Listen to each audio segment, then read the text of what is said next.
예수를 본받아 342번째 시간입니다. 오늘 말씀에 보면 누가복음 23장 26절로 49절, 요한복음 19장 17절로 37절이며 제목은 십자가에서 드린 용서의 기도입니다. 예수님이 십자가에 달리실 때 두 강도도 예수님의 좌우편에 함께 달렸습니다. 그들을 예수님 좌우편에 못 박은 것은 예수님을 강도와 동일하게 취급한다는 의미였습니다. 의의 왕께서 죄인들과 같이 여김을 받은 것입니다. 여전히 거칠고 난폭하게 다루며 자신의 손에 커다란 못을 박는 군병들에게 예수님은 아무런 저주를 하지 않았습니다. 예수님의 두 팔을 벌리고 양손의 군병들이 사정없이 못을 내리칠 때, 그리고 그 양발을 포기하여 발 뒤꿈치에 거대한 못을 박을 때 그분의 입술에서는 오히려 그들을 위한 용서의 기도가 흘러나왔습니다. 아버지, 저들을 사하여 주옵소서. 자기들이 하는 것을 알지 못함이니이다. 예수님은 자신의 고통보다 여전히 조롱하며 모욕하고 저주하는 제사장들과 관원들에게, 그리고 그분에게 못을 박는 자들에게 하나님의 복수와 형벌이 임하도록 구하지 않고 오히려 그들의 용서를 위한 기도를 드렸습니다. 그들은 지금 그들이 행하고 있는 행동이 누구에게 가해지고 있으며 그들의 행동이 얼마나 큰 죄인지를 몰랐습니다. 만일 저희가 함부로 다루며 조롱하며 거칠게 못 박았던 그분이 우주의 창조주이시며 인류의 구주라는 사실을 알게 된다면 후회와 공포에 사로잡힐 것이었습니다.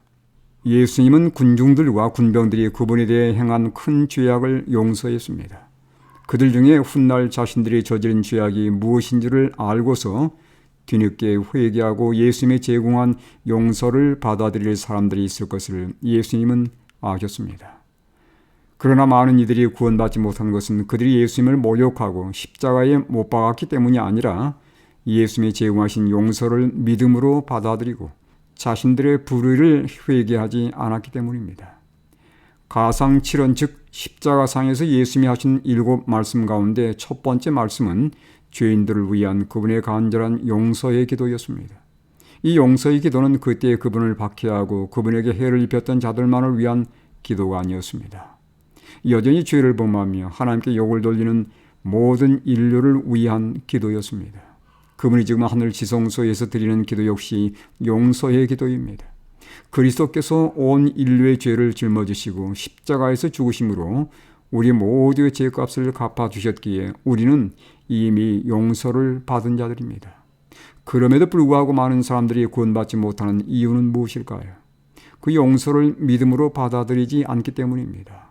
따라서 예수님은 이렇게 말씀했습니다. 그가 와서 죄에 대하여, 의에 대하여, 심판에 대하여 세상을 책망하시리라. 죄에 대하여라 함은 그들이 나를 믿지 아니함이요. 요한복음 16장 8절 9절의 말씀입니다. 무엇이 죄라고 말씀했습니까? 악을 행하고 나쁜 행실을 저지르는 것이 아니라 십자가에서 예수님이 이미 죄값을 치르심으로 제공하신 용서를 믿지 않고 받아들이지 않는 것이 죄라고 지적했습니다. 나는 그분이 나의 악한 마음과 악한 행실을 모두 용서했음을 믿는지요. 나의 죄된 마음과 행실을 통해서 그분을 십자가에 못 박을 때마다 그분이 용서하셨음을 믿고 그 용서를 받아들이고 나의 허물과 죄를 고백하며 애통하는 심령으로 회개하는지요. 그리고 용서하신 은혜를 감사하며 찬양하는지요. 십자가에 예수님을 못 박은 후에 장정들이 십자가를 들어서 미리 파놓은 구덩이에 꽂아 세웠습니다. 이때 몸무게로 인해서 팔과 다리에 가해진 찢겨지는 고통은 이만저만이 아니었습니다. 빌라도는 세 언어 즉 히브리어와 헬라어 그리고 라틴어로 기록된 표를 만들어서 예수님의 머리 위 십자가에 붙였습니다.